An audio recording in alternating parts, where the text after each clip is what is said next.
Awareness is a skill required simply by having the desire and the courage to seek knowledge hidden from the general public. Shamanism of Hawaiian Islands has been a master who has studied with 3 kahunas presents the truth. I share with you this amazing video, one man's personal experience with traditional kahuna training with his 3 masters, Hawaii, and here's his story. I had the opportunity to spend a lot of time with different people at different times, with different levels of learning and experience. And had this experience in his training to become what we call a kahuna.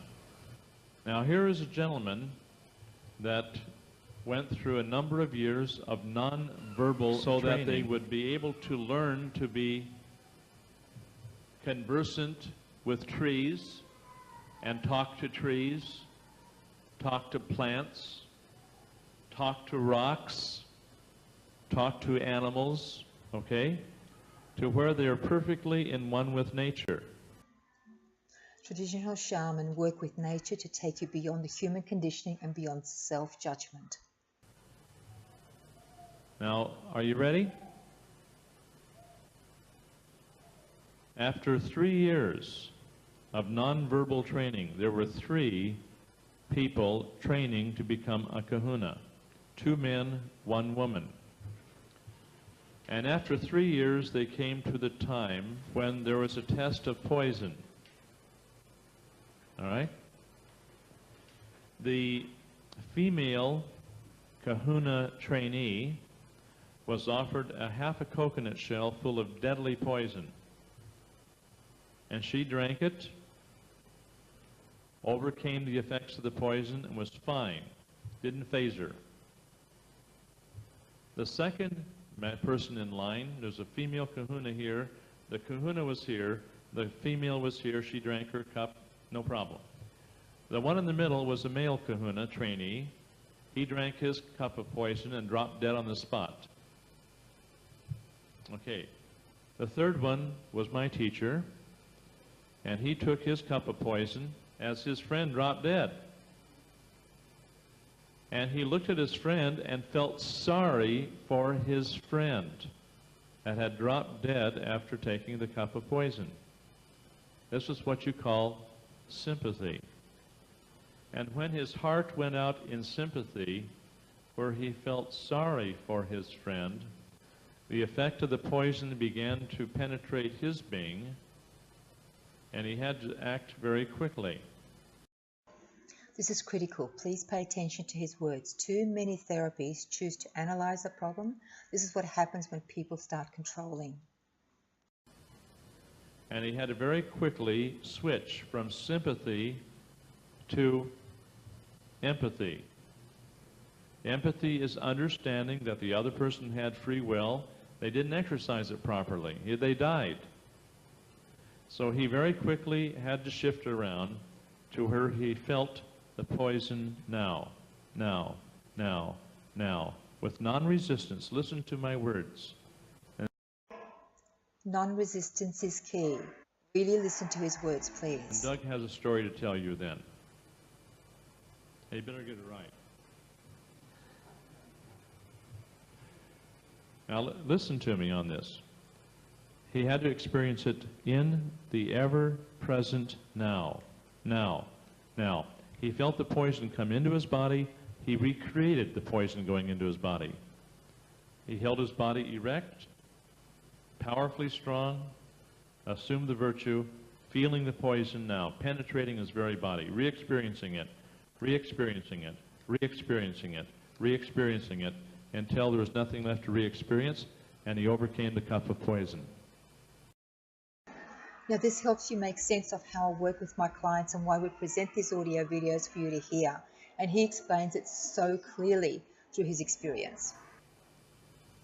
If you feel sorry for somebody, you're denying the God within them. And you take upon yourself the energy of that person, that who's sick and dying. Many healers unknowingly, by engaging with a client's story of pain, take on their sick energy. This affects how they interpret healing and therefore limiting their own progress and that of their clients. So be mindful, have a listen. If you have an understanding heart and you love that person as an eternal soul, knowing that they are manifesting outwardly what they have inwardly manifested, and that so without, so within. For this very reason, you'll hear me engaging the client in the transition process so they fully understand what's going on. And so if you take a position where you feel sorry for a person who's a cripple, you add to the creation of that crippled condition.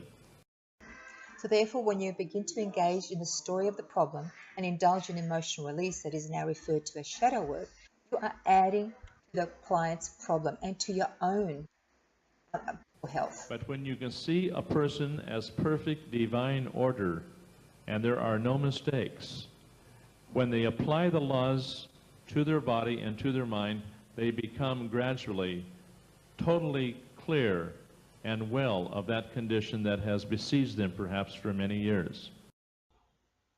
In your session through connection to your feelings, you will become fully aware of the universal laws through direct connection to your body's wisdom, which is your memory chip that you were born with on this earth. And that problem that they have had then becomes their greatest teacher. Now, after this one guy dropped dead, the kahuna walked away, the other two followed him. And about 3.5 to 4 days later, he came back, cradled the dead person in their arm, was like a stuffed toad by that time, you know. He cradled him in, blew the breath of life into him, and he came back to life. So in this case, this is authentic shamanism. No analyzing, no going back to the problem, just giving life. But he was told at that time that he did not have the ability to ever become a kahuna, but he could come along with the rest of them since they've been together and complete their training, which would be about another 7-8 years. I hope you're hearing me. Well, after a little while, he got tired of that and he quit, and he went to another kahuna to get training from him to become a kahuna. And at that time, he went through the test again, failed it, and died. Okay? That's what happened to him. This is not kid stuff we're talking about here. The current world has packaged a fluffy version of every ancient approach offered to discredit the feeling and teachings I love to bring to you. This is the actual session captured in time, meeting with the healing energy. Everyone is different. For this lady, this was a spontaneous reaction to her pure wisdom.